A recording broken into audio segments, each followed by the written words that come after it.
আচ্ছা, সবাইকে আরো একবার স্বাগত। লাস্ট ক্লাসে আমরা হচ্ছে রবীন্দ্রনাথ ঠাকুরের উপন্যাস দিয়ে শেষ করছিলাম। এছাড়া হচ্ছে তার আমরা যদি যে জন্মের সিকোয়েন্স অনুসারে আসতেছিলাম, সিকোয়েন্সটা কি আপনাদের মাথায় আছে কিনা একটু বলতে পারবেন? যে কোনটার পরে কি এইভাবে আমরা সর্বশেষ হচ্ছে দেখছিলাম কায়কোবাদকে, যিনি 1857 সালে জন্মগ্রহণ করছেন। কায়কোবাদ।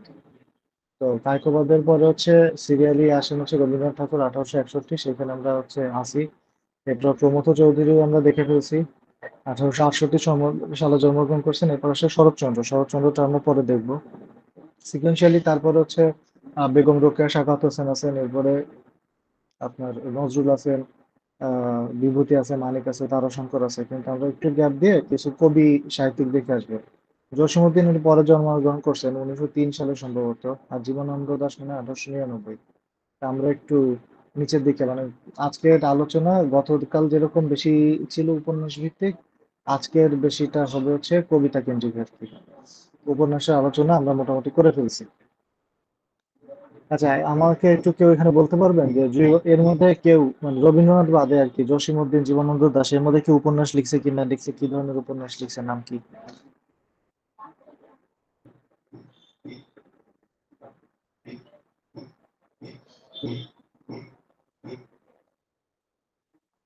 মাল্যবান, তারপর হচ্ছে সতীর্থ, কল্যাণী, এই উপন্যাসগুলো কার লেখা বলতে পারেন? জীবনানন্দ দাশের। আচ্ছা, আমরা রবীন্দ্রনাথ থেকে আগে শুরু করি। আমাদের আজকে ম্যাক্সিমাম ক্লাস হবে রবীন্দ্রনাথের উপরে, এরপর আমরা জসীমউদ্দিন দিয়ে যদি জীবনানন্দ দাশে শুরু করার মতন সময় থাকে তাহলে যাব, নাহলে আসলে যাব না, কারণ উনি খুব ইম্পর্টেন্ট একটা আহ, সাহিত্যিক আর কি। আচ্ছা, রবীন্দ্রনাথ ঠাকুরের এখানে বড় বড় মতন হচ্ছে যেরকম আমরা ইন্ট্রো দিতে পারি আর কি, সেরকম ইন্ট্রো একটা লেখা আছে। দেখেন, রবীন্দ্রনাথ ঠাকুরের সাথে আমরা আগে একটা আপনাদের পরিচয় করাই দিই। সেটা হচ্ছে রবীন্দ্রনাথ ঠাকুর কলকাতা জোড়াসাঁকো ঠাকুর পরিবারে জন্মগ্রহণ করছেন, এটা আমরা সবাই জানি। কিন্তু ওনাকে বলা হতো যে উনি পিরালি ব্রাহ্মণ বংশের লোক। এই পিরালি ব্রাহ্মণ বংশ সম্পর্কে কি আপনাদের আইডিয়া আছে? পিরালি ব্রাহ্মণ জিনিসটা কি আসলে? পিরালি ব্রাহ্মণ কি বলতে পারেন? রবীন্দ্রনাথ ঠাকুরের যে পূর্বপুরুষ ছিল, প্রায় 8 পুরুষ আগে, এখানে একটা ছোট ঘটনা আসে। আর কোনো ক্যারেক্টারের নাম মনে রাখার দরকার নেই, জাস্ট ঘটনাটা একটু শুনেন। ঘটনা হচ্ছে আহ দুজন ব্যক্তি ছিল, একজন নাম ছিল ভীমসেন, নামটা ভুলে গেছি। তো একজন আহ কি বলে এটারে, জাথারা ব্রাহ্মণ। এখানে একজন একদম কি বলে জমিদার টাইপ একজন ব্যক্তি ছিলেন, বা রাজা টাইপের একজন ব্যক্তি ছিলেন, মুসলমান আর কি। তা উনি রমজান মাসের মাঝে আহ একটা লেবুর আর কি গন্ধ শোকেন। তো তখন এই দুই হিন্দু ভদ্রলোক ছিল, তারা বলতেছে যে ঘ্রাণে তো অর্ধভোজন, তাহলে আপনি তো ঘ্রাণ নিয়ে হচ্ছে রোজা ভেঙে ফেলছেন। তখন উনি চিন্তা করে, ওনার স্বাভাবিক উনি খুব বিরক্ত হয়েছে। উনি চিন্তা করছে ঠিক আছে, এই দুইটারও হচ্ছে আমি মজা দেখাবো। তো সে এই দুইজনকে একদিন দাওয়াত দেয় রাজপ্রাসাদে, এবং ওই দিন খুব সুন্দরভাবে হচ্ছে গরুর মাংস রান্না করতেছে। তারা নাকে কাপড় চাইপে ধরে আছে। তো বলতেছে, নাকে কাপড় চাইপে ধরে তো কোনো লাভ নাই, কারণ তোমার তো ঘ্রাণ ঠিকই নিতেছো, তা ঘ্রাণে তো তোমারও অর্ধভোজন হয়ে গেছে, আর তোমার তো জাত চলে গেছে, তুমি তো আর ব্রাহ্মণ নয়। তো এইভাবে তাদের জাত চলে যায় আর কি। তো যেহেতু তাদের জাত চলে গেছে, তাদেরকে হচ্ছে ব্রাহ্মণ সমাজ, তৎকালীন হিন্দু সমাজ হচ্ছে সমাজচ্যুত করে। এখন ওই পরিবারের হচ্ছে যে বোন ছিল, মানে মেয়েরা যারা ছিল আর কি, তাদের স্বাভাবিকভাবে বিয়ে দেওয়া যাচ্ছে না। তখন কোন এক দরিদ্র ব্রাহ্মণ, সেই দরিদ্র ব্রাহ্মণের হচ্ছে ঘরের যে ছেলে, মানে ব্রাহ্মণ ছেলে, তারে উঁচু মানের পণ দিয়ে এদের বোনের সাথে বিয়ে দেওয়া হয়। এখন এই ছেলে তো হচ্ছে ব্রাহ্মণ, এই এই বোনও হচ্ছে ব্রাহ্মণ, কিন্তু এর বোনের যে কি বলে, মানে এই মেয়েগুলার যে হচ্ছে ভাই বা বাবা, তারা তো হচ্ছে সমাজচ্যুত। তো এই জন্য এদেরকে হচ্ছে বলা হয়তো যে এদের এক এক পুরুষ আসছে হচ্ছে এরকম ব্রাহ্মণ থেকে, এবং একটা সাইড হচ্ছে পুরোটাই তারা হচ্ছে জাতচ্যুত বা জাতহারা, যেটাই বলেন না কেন। তো তাদেরকে এরকম মানে সমাজে পুরোপুরি ভাবে অধিষ্ঠিত করা হইতো না। এরপরে আরো তাদের বংশ গতিধারা আগাইতে থাকে, তারা কলকাতায় যায়, তারা ব্যবসা বাণিজ্য করে। তখন যখন ইংরেজরা আসে, তো ইংরেজরা হচ্ছে মানে ব্রাহ্মণ মানুষদের দেখবেন যে হিন্দুরা এরকম বলে যে ঠাকুর কর্তা, যে যে পূজা করতে আসে সেই তো ব্রাহ্মণ, বলে ঠাকুর। সেই হিসাবে তারা যেহেতু ব্রাহ্মণ, তাদেরকে হচ্ছে এরকম ওই কলকাতার লোকজন তাদেরকে ঠাকুর ঠাকুর বলে ডাকতো। তো তো ইংরেজরাও এসে তাদেরকে হচ্ছে এরকম ঠাকুর তার উচ্চারণ করতে পারতো না, ট্যাগর ট্যাগর এরকম বলতো। তো রবীন্দ্রনাথ ঠাকুরদের যে পূর্বপুরুষ এইভাবে আস্তে আস্তে তাদের নামের পদবিটা চেঞ্জ হয়ে তখন এই ঠাকুর হয়ে যায়। আপনারা জানেন যে তার কুশারি ছিল এরকম, আরো বহুত ইতিহাস আছে। তো সংক্ষেপে হচ্ছে তারা যে পিরালি ব্রাহ্মণ যেটা ছিল সেখান থেকে ঠাকুর নামকরণ হয়, হওয়ার পরে এবং তারা কলকাতা জোড়াসাঁকোতে যখন হচ্ছে বাড়ি করে তখন ওই বাড়ির নাম হয়ে যায় যে ঠাকুর বাড়ি, কলকাতার জোড়াসাঁকো ঠাকুর বাড়ি। এছাড়া জানেন যে খুলনায় খুলনার অদূরে খুলনার যে রূপসা উপজেলা আছে, রূপসা উপজেলার মধ্যে একটা জায়গা আছে নাম হচ্ছে ঘাটভোগ। এই ঘাটভোগ ইউনিয়নের মধ্যে একটা জায়গা আছে নাম হচ্ছে পিঠাভোগ ইউনিয়ন। এইখানে হচ্ছে রবীন্দ্রনাথের আদি নিবাস। এছাড়া হচ্ছে খুলনার যে ফুলতলা, সেইখানে তার হচ্ছে শ্বশুর বাড়ির এলাকা। এখানে আবার রবীন্দ্রনাথের পূর্বপুরুষও ছিল, রবীন্দ্রনাথের স্ত্রী তার মায়ের দিকের আত্মীয় সম্ভবত। এখানে অনেক বিস্তারিত জিনিস টিনিস আছে। এখানে জাস্ট আমি খুব সামারি আকারে কিছু কথা আপনাদের এই কারণে বললাম, আহ একটু মাথায় রাখেন আর কি, কখন কই লাইগা যায় তো বলা যায় না, সেই হিসাবে। আহ রবীন্দ্রনাথ ঠাকুরের হচ্ছে সাহিত্যকর্ম তো অনেক, আমরা হচ্ছে গতদিন শুধুমাত্র উপন্যাসগুলাই দেখছি। আজকে হচ্ছে তারা আমরা কাব্যগ্রন্থের মধ্যে প্রবেশ করব। এখন তার কাব্যগ্রন্থের মধ্যে প্রবেশ করার আগে তার এইখান থেকে মানে রবীন্দ্রনাথ ঠাকুর থেকে কি কি ধরনের প্রশ্ন আসে সেগুলো আপনাদের যদি একটু বলি। এখানে 44 BCS এ আসছিল যে রবীন্দ্রনাথ ঠাকুরের 3টা ভ্রমণ কাহিনীর নাম লেখো।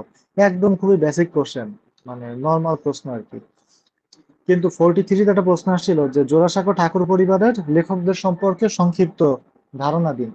জোড়াসাঁকো ঠাকুর যে পরিবার আছে মানে রবীন্দ্রনাথের যে পরিবার আছে, জোড়াসাঁকো ঠাকুর পরিবারের লেখকদের, ঠাকুর পরিবারের লেখকদের সংক্ষিপ্ত পরিচয়। লেখকদের সংক্ষিপ্ত পরিচয়।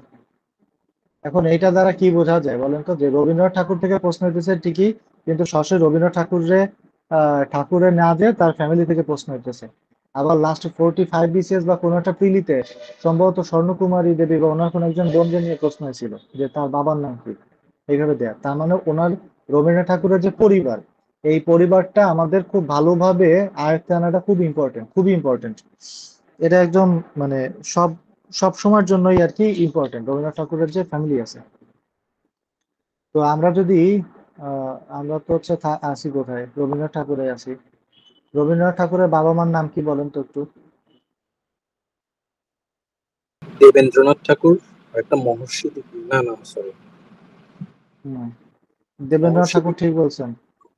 আর একটা মহর্ষি দেবী, না না ভুলে গেছি। রেণুকা দেবী নাকি না না, সারদা দেবী। সারদা দেবী? আচ্ছা, সারদা দেবী আর হচ্ছে মহর্ষি দেবেন্দ্রনাথ ঠাকুর যে। আর এই দেবেন্দ্রনাথ ঠাকুর যে বাবা ছিল তার নাম কি ছিল? প্রিন্স দ্বারকানাথ ঠাকুর। হুম, প্রিন্স দ্বারকানাথ ঠাকুর। আচ্ছা, এবার রবীন্দ্রনাথ ঠাকুরের তো মেলাগুলা ভাই বোন ছিল, কয়েকটা ভাই ভাই বা বোনের নাম বলেন একটু। অবনীন্দ্রনাথ ভাইয়ের নাম। আচ্ছা, যেটা আমাদের এই যে আমরা তো কাদম্বরী দেবীর নাম জানি, ওনার হাজবেন্ডের নাম কি ছিল? জিতেন্দ্রনাথ। জ্যোতিরিন্দ্রনাথ।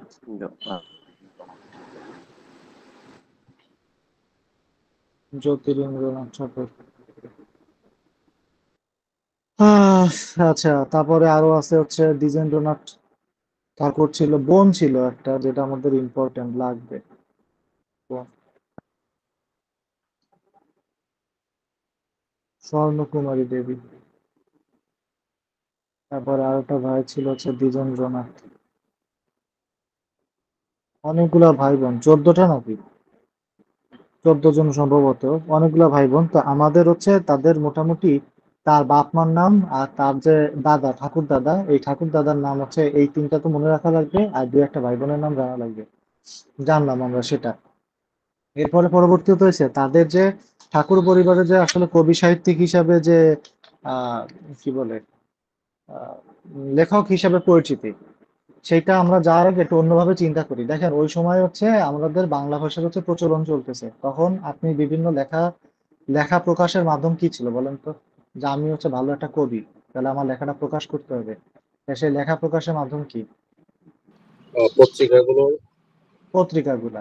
এখন এই কারণে যে পত্রিকার যে সম্পাদক বা ওই পত্রিকার যে সৃষ্টি করছে, সম্পাদনা শুরু করছে, যার হাতে যাত্রা শুরু হয়েছে, ওই পত্রিকাগুলো কিন্তু খুব ইম্পর্টেন্ট ছিল। তার মানে আপনি সাহিত্য সূচনা, মানে সে যে সাহিত্যিক বা সাহিত্যে তার যে অবদান, এই অবদান বেসিক্যালি হচ্ছে পত্রিকা সম্পাদনার মধ্যেই নিহিত ছিল, এবং সবার পত্রিকায় তার নিজের হচ্ছে লেখা কি হইতো, প্রকাশিত হইতো। এখন আমরা হচ্ছে কিছু পত্রিকার নাম দেখবো, হ্যাঁ, এবং কোন পত্রিকাগুলা কে সম্পাদনা করছে তার ডিটেল কি, এইগুলো নিয়ে একটু চিন্তা ভাবনা করবো।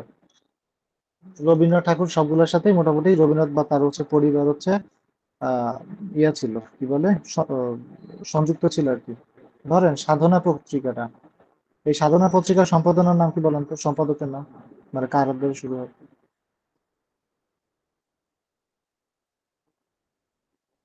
সুধীন্দ্রনাথ ঠাকুর। এ হচ্ছে রবীন্দ্রনাথের ভ্রাতুষ্পুত্র। তারপরে ধরেন হচ্ছে ভারতী পত্রিকা। ভারতী পত্রিকাটা, এটা হচ্ছে ওনার যে ভাই, যে দ্বিজেন্দ্রনাথ ঠাকুর। এই দ্বিজেন্দ্রনাথ ঠাকুর শুরু করছিল, কিন্তু এইখানে তার যে বোন, বোন হচ্ছে আপনার স্বর্ণকুমারী দেবী, সেও এটা সম্পাদনা করছে দীর্ঘদিন। স্বর্ণকুমারী দেবী, এই স্বর্ণকুমারী দেবী, ওনার আর একটা পরিচয় আছে, বলতে পারেন কি?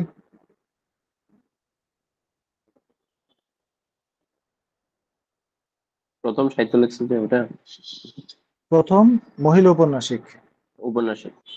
হ্যাঁ, আমার সাথে প্রথম মহিলা ঔপন্যাসিক। আচ্ছা, তত্ত্ববোধিনী, এই তত্ত্ববোধিনী হচ্ছে আপনার একটা সভাও ছিল, পত্রিকাও ছিল। তো তার বাপ যে দেবেন্দ্রনাথ ঠাকুর, সে হচ্ছে এইটার হচ্ছে প্রতিষ্ঠা করে, আর পরবর্তীতে রবীন্দ্রনাথ ঠাকুর এটা সম্পাদনাও করে।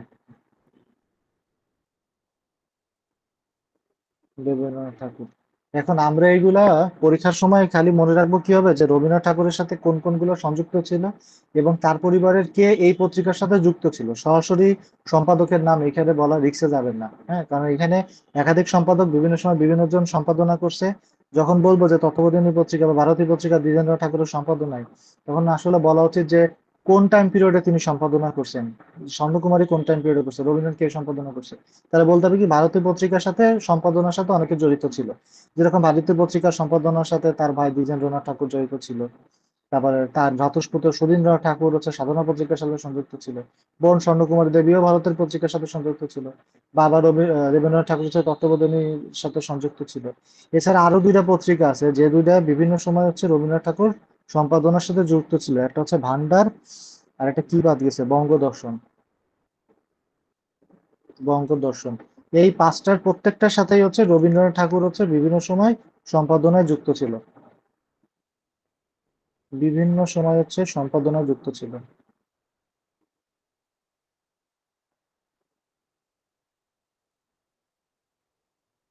আচ্ছা, এখন আমরা হচ্ছে মোটামুটি তার তো কি বলে, ভাই বোনের নাম মোটামুটি জানতে পারছি। এখন স্বর্ণকুমারী দেবী হচ্ছে কি বাংলা সাহিত্যের প্রথম মহিলা উপন্যাসিক।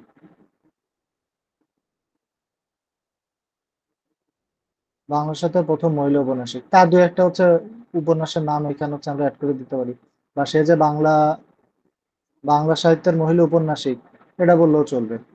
আচ্ছা, এছাড়া হচ্ছে আরো বলতে হবে কি, তার যে আহ আহ, কলকাতা জোড়াসাঁকো ঠাকুর পরিবারে হচ্ছে বিভিন্ন লেখকদের আড্ডা বসতো, একদম লেখক সমাবেশ যেটাকে বলে সেরকম বসতো। তারা একদম ওখানে গোল টেবিল বৈঠকের মতো করে সেইখানে বড় বড় লেখকদের হচ্ছে যাতায়াত ছিল সেইখানে।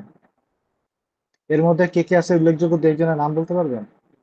একদম প্রথম ক্লাসে একজনের কথা আমরা পড়ছিলাম, যে যার প্রভাব হচ্ছে বিহারীলাল বিহারীলাল। বিহারীলাল চক্রবর্তী। হম, বিহারীলাল চক্রবর্তী।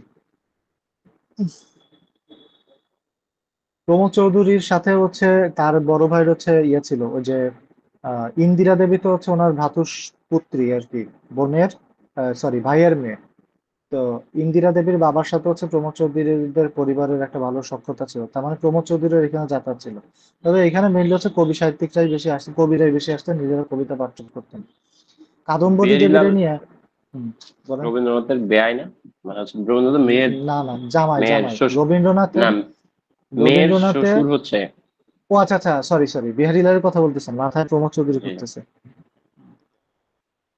হ্যাঁ বিহারীলাল মেয়ের আচ্ছা, শ্বশুর।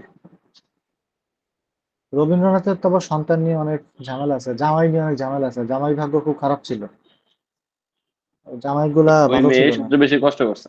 ওই হুম, মেহেরিলালের ছেলে যেটা, ওটাই বেশি মনে হয় ঝামেলা করছে। ও নিয়ে আমার একটা বইও লিখছে, বই নাকি কবিতা লিখছে রবীন্দ্রনাথ। হুম।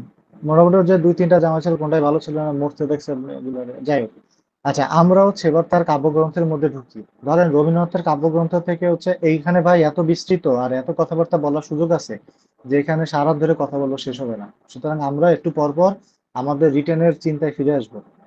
সেটা হচ্ছে এই রবীন্দ্রনাথের কাব্যগ্রন্থ থেকে যদি কঠিন প্রশ্ন হয় তাহলে বলাকা থেকে আসার কথা, যে বলাকা কাব্যে কিসের প্রকাশ পেয়েছে বলেন তো? গতি গতিবাদ। প্রকৃতি। হ্যাঁ, গতিবাদ বা গতি, এটার কি বলে, গতিবাদমূলক কাব্য, বা এখানে একটা গতির গতিতত্ত্ব। সঞ্চার পাওয়া যায়। হুম। আচ্ছা, তো গতিবাদের কাব্য, আচ্ছা এইটারে হচ্ছে বিপ্লববাদের কাব্য বলা হয়। বিপ্লববাদের কাব্য। এখন গতিবাদের কাব্য বলতে কি, ধরেন আপনি যখন এই জিনিসটা পড়তেছি তখন এই জিনিসটা মানে পড়ার পরে এখানে একটা আহ মানে স্ফুরণ তৈরি করা যায়, যে একটা ইন্টারনাল ফোর্স ক্রিয়েট করে, যে আমাদের হচ্ছে তার এই কবিতাটা পড়লে মনে হয় কি অন্য কবিতা, যে ধরেন আমরা যদি সোনার তরী পড়ি বা হচ্ছে আর কোনটা বলা যায়, গীতাঞ্জলির কোনো কবিতা পড়ি, তাহলে হচ্ছে একটা শান্ত নির্মল এরকম একটা চিত্র চলে আসে, মানে মনটা একদম নির্মল হয়। কিন্তু বলাকার কাব্যের কবিতাগুলো পড়লে মনে হবে কি, যে না একটা গতির সৃষ্টি হচ্ছে, মনের একটা গতির সঞ্চার হয় এরকম। তো এইটা যখন এরকম গতিবাদের কথাবার্তা বলতে হবে, বলার সাথে হচ্ছে দুই তিনটা লাইন বলতে হবে, এই বলাকা কাব্যগ্রন্থের দু একটা লাইন বলতে হবে। এর কোনো কাব্যগ্রন্থ কোনো কবিতা লাইন আপনাদের মুখস্থ আছে?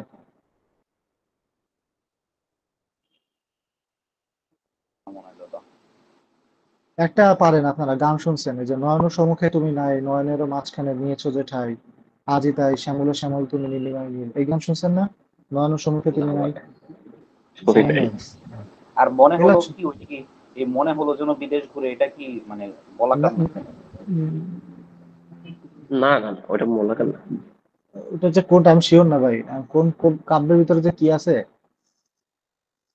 আচ্ছা, ও আচ্ছা, মনে হলো লিখে রাখছে এই জন্য এটা বললেন নাকি?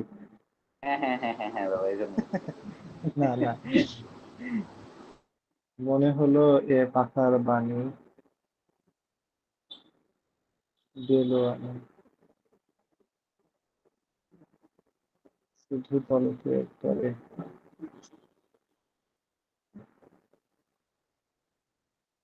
পুলকিত নিশ্চলে,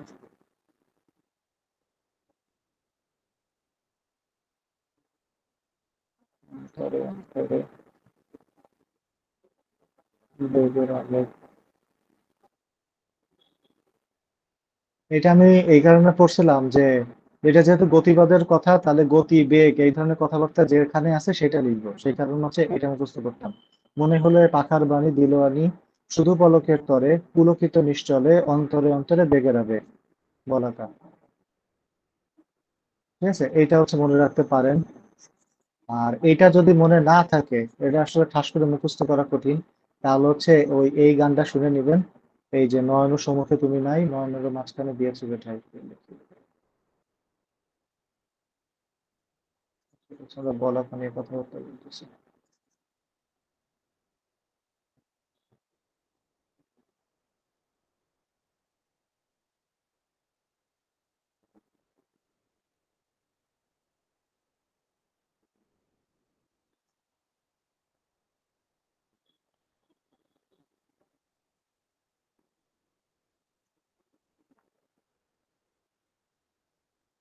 ঠিক আছে, এইটা হচ্ছে গান শুনছিলাম বলে এমনি ছোট পারতাম, সেজন্য এটা মাথায় রাখছিলাম, যে মনে না থাকলে এইটাই হচ্ছে দিয়ে দিব। আজই তাই শ্যামলের শ্যামল তুমি নীলিমায় নীল, ছোট আছে। ঠিক আছে, আচ্ছা এটা গেল। এটা হচ্ছে যদি গতিপথের ইয়ে আসে। আর এরপরও হচ্ছে আপনাদের আমি ওই যে ফাইনাল যখন ইয়ে দিব, কি বলে, আধুনিক যুগের হচ্ছে ফাইনাল যে ফ্রেশ কপি দিব, তার মাঝখানে হচ্ছে বলাকার নিয়ে যে কোনো একটা আর্টিকেল বা কোনো একটা কিছু এক দুই পাতার আমি হচ্ছে অ্যাড করে দিব। কিন্তু আপনারা এই মানে এইখান থেকে হচ্ছে এই জিনিসটুকু হচ্ছে অ্যাটলিস্ট মাথায় রাখবেন। আর এটা যে প্রতিবাদের কাব্য, এইটা হচ্ছে লিখতে পারলে হচ্ছে। আচ্ছা, এখন আমরা হচ্ছে তার আহ কাব্যগ্রন্থের মধ্যে যে চলে যায় আর কি, কাব্যের যে সিকোয়েন্স আছে, হ্যাঁ, মানে শুধু কাব্যগ্রন্থগুলো ঠাসঠুস করে পড়লে হবে না, একটু ফ্লো আকারে পড়তে হবে। আচ্ছা দেখেন, তার যে প্রথম পর্বের কাব্যগুলো আছে, প্রথম পর্বের কাব্য মানে কি, তার প্রথম জীবনের কাব্য। কবি কাহিনী লিখছে 78 সালে, এরপর 80 সালে লিখছে বনফুল, ভগ্ন হৃদয় লিখছে 81 সালে। 11টা, তারপরে 5। কবি কাহিনী, বনফুল, ভগ্ন হৃদয়, এইসব। এখানে কি বলছে দেখেন, রচনাকালের দিক থেকে বনফুল হচ্ছে রবীন্দ্রনাথের প্রথম কাব্যগ্রন্থ, প্রকাশ পাইছে তো আমরা সবাই পড়ছি এগুলো প্রিলিতে, যে কবি কাহিনী প্রথম প্রকাশিত। আচ্ছা, এই তিনটি কাব্যগ্রন্থ সম্পর্কে বলা হয়ে থাকে যে এসব কাব্যে বিহারীলালের প্রভাব সবচাইতে বেশি। তার মানে রবীন্দ্রনাথের যে প্রথম পর্বের কাব্যগ্রন্থ বা প্রথম জীবনের যে কাব্য, সে প্রথম জীবনের কাব্যগুলাই কার প্রভাব বেশি? বিহারীলালের। তাহলে আর একটা জিনিস কি বোঝা যায়, এই যে কাব্যগুলোর যে লেখার কৌশল, তার মধ্যে হচ্ছে ওই গীতি কবিতার যে কৌশল, সেই গীতি কবিতা অনেক বেশি হচ্ছে প্রকাশিত হবে, মানে গীতি কবিতার বৈশিষ্ট্যগুলো হচ্ছে লক্ষণীয়। যেহেতু এখানে হচ্ছে প্রমোদ, সরি, বিহারীলালের একটা প্রভাব দেখা যায়। তবে এক্ষেত্রে স্বীকার্য যে প্রথম দিকে রোমান্টিক রবীন্দ্রনাথের বরাবরই বিহারীলালের গভীর প্রভাব ছিল, নিজের উপর বিহারীলালের প্রভাবের কথা রবীন্দ্রনাথ তো স্বাভাবিক অকপটে স্বীকার করছে, সে নিজের বিহারীলালের গুরুই মানত। তাহলে প্রথম জীবনের কাব্যগ্রন্থ হচ্ছে কবি কাহিনী, বনফুল, ভগ্ন হৃদয়। আচ্ছা, 81 সাল শেষ, এবার রোমান্টিক পর্বতে আসেন। সেকেন্ড পর্বতে আমরা কি দেখতে পাই, যে সন্ধ্যা সঙ্গীত, প্রভাত সঙ্গীত, ছবিও গান, কোরীয় কোমল, মানসী, হ্যাঁ, কোরীয় কোমলটা ইম্পর্টেন্ট, মানসী এটা ইম্পর্টেন্ট, সন্ধ্যা সঙ্গীত, এইগুলো দেখা যায়। এখন এই পর্বের কাব্যগ্রন্থগুলোর বৈশিষ্ট্য কি? এইখানে বলা হয় রবীন্দ্রনাথ ঠাকুরের প্রস্তুতি পর্ব। প্রস্তুতি পর্ব মানে কি? রবীন্দ্রনাথ ঠাকুরের বেসিক্যালি যার মধ্যে আমরা খুঁজে পাই সেগুলো হচ্ছে এই যে সোনার তরী, তারপর হচ্ছে এর নিচে আরো আসে এই যে গীতিমাল্য, গীতাঞ্জলি, গীতালি। এইখানে হচ্ছে রবীন্দ্রনাথের, যে রবীন্দ্রনাথ আসলে রবীন্দ্রনাথ হয়ে উঠছে যে কাব্যগুলো দিয়ে, সেইগুলো হচ্ছে এইগুলা। এখন তার জাস্ট ইমিডিয়েট আগের স্টেজ হচ্ছে এইটা। তাহলে সেই স্টেজে রবীন্দ্রনাথ হচ্ছে পরিপক্ক হইতে শুরু করছেন, এই জন্য বলা হচ্ছে এটা প্রস্তুতি পর্ব। এই জন্য মানসিক কাব্যগ্রন্থকে বলা হয় রবীন্দ্রনাথ ঠাকুরের প্রস্তুতি পর্বের শেষ কাব্য, মানে ফাইনালি বোঝাচ্ছে যে তিনি সামনে কোনো কিছু ভালো কিছু আনতে যাচ্ছেন আর কি। এছাড়া এই কাব্যটিকে বুদ্ধদেব বসু বলছে রবীন্দ্রনাথ ঠাকুরের অনুবিশ্ব। অনুবিশ্ব মানে কি? ওই এক কাব্যগ্রন্থের ভিতরে আপনার রবীন্দ্রনাথ ঠাকুরের হচ্ছে যত বৈশিষ্ট্য আছে বা পরবর্তীতে তিনি যা যা প্রকাশ করতে চান, তার সব কিছু এই কাব্যগ্রন্থের কবিতার ভিতরে অল্প অল্প করে হচ্ছে ইন্ট্রোডিউস হয়েছে। সেই জন্য বুদ্ধদেব বসু এটা বলছিল যে রবীন্দ্রনাথ ঠাকুরের এটা একটা অনুবিশ্ব, একদম রবীন্দ্রনাথ ঠাকুরের পড়তে গেলে তার যা যা ধারা আছে তার সবই হচ্ছে এই মানসিক কাব্যগ্রন্থের মধ্যে দেখা যায়। এবার আসলাম আমরা তার তৃতীয় পর্বে। তৃতীয় পর্বে এসে কি পাওয়া যায় দেখেন, সোনার তরী, চিত্রা, চৈতালি, কল্পনা, খনিকা। চতুর্থ পর্বে এসে যেটা দেখা যায় সেটা হচ্ছে এইগুলো শুরু হয়েছে 1901 সাল থেকে, এই যে 1901-06 এই টাইমে। উনি এই সময় হচ্ছে ব্রহ্মাশ্রম এটা প্রতিষ্ঠা করছেন। এই লোক হচ্ছে একেশ্বরবাদীতে বিশ্বাস ছিলেন। একেশ্বরবাদী, যে ঈশ্বর এক এবং অদ্বিতীয়, এরকম একেশ্বরবাদীতে বিশ্বাসী ছিলেন। তো তার ভিতরে এই ব্রহ্মাশ্রম হচ্ছে প্রতিষ্ঠা করার ভিতরে আধ্যাত্মিকতার লক্ষণীয় লক্ষ্য করা যাচ্ছে। তখন তার যে মানে এই 1901-এর পরবর্তী যে কাব্যগ্রন্থগুলা, স্বাভাবিকভাবে সেইখানে আধ্যাত্মিক কথাবার্তা বেশি ফুটে উঠছে। সেই আধ্যাত্মিকের ভিতরে কি কি আছে? নৈবেদ্য। নৈবেদ্য শব্দটার অর্থ কি বলেন তো? পূজার উপকরণ। হ্যাঁ, পূজার উপকরণ। এবারে সবকটা গদে গীতালি, গীতিমাল্য, গীতিমাল্য, গীতালি, গীতাঞ্জলি, এইগুলা। তার মানে তার এই যে চতুর্থ পর্ব মানে 1901-এর পরে যেগুলা, এখানে মোটামুটি সবগুলা কি আছে? আধ্যাত্মিকতার হচ্ছে প্রকাশ পাওয়া যায়। আচ্ছা, এরপর আমরা যদি পঞ্চম পর্বে যাই, পঞ্চম পর্ব দেখেন তৈরি কোন দিকে হয়েছে? 1916। 1916 সালে হচ্ছে আমাদের পৃথিবীতে হচ্ছে রাজনৈতিক মানে পলিটিক্যাল হিস্ট্রিতে কি চলতেছিল 15-16 সালের দিকে? পাঁচশো প্রথম বছর। বিশ্বযুদ্ধ। যুদ্ধে, বিশ্বযুদ্ধ প্রথম চলতেছিল। বিশ্বযুদ্ধ। তার মানে ওই তার লেখার ভিতরে হচ্ছে ওই জিনিসগুলো ফুটে উঠবে। তা বিশ্বযুদ্ধের সময় কি হয়েছে? সবাই তো আসলে দৌড়ঝাঁপের মধ্যেই আছে, একটা গতিবাদ স্বাভাবিক। তাহলে এখানে কি হচ্ছে? প্রথম বিশ্বযুদ্ধের সূচনা, বিশ্বযুদ্ধের নানা আভাস, এই কাব্যের কিছু কবিতা আলোচিত হয়েছে। এই কাব্যকে হচ্ছে গতিবাদী দর্শনের কাব্য বলা হয়। এই কাব্যগ্রন্থের নাম হচ্ছে বলাকা। দেখেন বলাকাটা কত স্ট্রং, যে তাদের হচ্ছে আলাদা একটা মানে ধারায় ভাগ করা লাগতেছে, এখানে আর কোনো কিছু রাখা হয়নি। এবার আমরা হচ্ছে ষষ্ঠ পর্বে আসি। ষষ্ঠ পর্ব হচ্ছে আবারও রোমান্টিক। আবারও রোমান্টিক কথাটা কেন আসতেছে? সে কিন্তু রোমান্টিসিজমের ভিতরে ছিলেন। কোথায় গেল? এই যে সন্ধ্যা সঙ্গীত, প্রভাব সঙ্গীত গেল, চিত্রা চৈতালির ভিতরে রোমান্টিসিজম আছে এইখানে। হ্যাঁ, এরপরে আইসা সে আবার হচ্ছে আধ্যাত্মিকে গেছে, যে চতুর্থ পর্ব যেটা, সেটা হচ্ছে কি আধ্যাত্মিকতা। সে আধ্যাত্মিকতার পরে তার আবার আসলো গতিবাদ, গতিবাদের পরে আবার হচ্ছে সে রোমান্টিকে ফিরে আসলো। কি কি আছে, পলাতক, তারপর হচ্ছে পুরবী, মহুয়া, এইগুলা। এরপরে সপ্তম পর্বতে আসলো কি, আপনার এই যে গদ্য কবিতা। এখন এই গদ্য কবিতায় বলা হয় যে এই যে পুনশ্চ তার প্রথম কি বলে, গদ্য কাব্য, মানে কি বলে, গদ্য ছন্দে রচিত আর কি, মানে গদ্য ইয়াটা কি, আপনার সর্বশেষ হচ্ছে ছন্দটা মিলবে না। এখানে হচ্ছে প্রমোদ চৌধুরীর প্রভাব খুব বেশি, আমরা পড়ছিলাম প্রিলিতে। তো এখানে কি কি আছে সপ্তম পর্বে, লিপিকা, পুনশ্চ, শেষ সপ্তক, পত্রপুট, শ্যামলী। শ্যামলী, পুনশ্চ দুইটা নাম মনে রাখেন, লেখা রাখবে না। আচ্ছা, তিনি এই যে লিপিকা কাব্যের ভূমিকায় বলছে যে লিপিকায় প্রথম তিনি গদ্য কবিতা লেখার চেষ্টা করেন। এখন আমরা হচ্ছে প্রথম কাব্য হিসাবে পুনশ্চ নাম জানি, কারণ এটা পুরোপুরি সে লিখছে সেই হিসাবে আর কি। এরপরে আসি আমরা শেষ শেষ পর্যায়ে, আমরা উনি মারা গেছেন কবে, 41-এ। 36 পর্যন্ত আমরা চলে আসছি। 41-এ দেখা যায় কি, দেখেন সে অসুস্থ হইতে শুরু করছে, রোগ সজ্জা, আরোগ্য, জন্মদিন, শেষ লেখা। শেষ লেখা, রোগ সজ্জা, আরোগ্য বুঝাইতেছে ওনার নিজের জন্মদিন, উনি জন্মদিন এরকম কাব্যগ্রন্থ লিখছিল। শেষ লেখা যেটা, এটা মৃত্যুর পরে প্রকাশিত, তখন উনি বিছানায় শুয়ে শুয়ে হচ্ছে বিভিন্ন কবিতা আওড়াইতেন, এবং তার পাশে যারা ছিল তারা সেগুলা লিপিবদ্ধ করতো, পরবর্তীতে সেটা হচ্ছে প্রকাশিত হয়। এই শেষ এই শেষ লেখার একটা লেখার নামটা কি হচ্ছে, মানে কবির নিজের অন্য দেওয়া নাকি লোকের দেওয়া, হচ্ছে না বাংলা? না না না না, এটা হ্যাঁ সম্ভবত হ্যাঁ, অন্য লোকদের দেওয়া, আমাদের দেওয়া নাই। এইটাই। তোমার সৃষ্টির পথ রেখেছ আকীর্ণ করি, বিচিত্র চলন যায় হে ছলনাময়ী। যাই হোক, এখানে আমরা আরো অনেক কবিতা, যে যত কবিতার লাইন এখানে মাথায় রাখতে পারেন, কোনো সমস্যা নেই, বিভিন্ন জায়গায় এগুলো লাগবে। তাহলে আমরা যদি মোটামুটি এটার সামারির মধ্যে টানি, তাহলে আমরা দেখতে পাবো কত, 7 আর 8টা পর্ব আছে।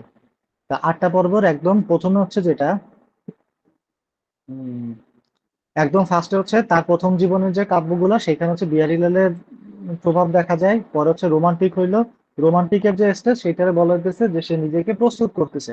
তৃতীয় ভাগে হচ্ছে কিছুটা রোমান্টিসিজমও আছে, আবার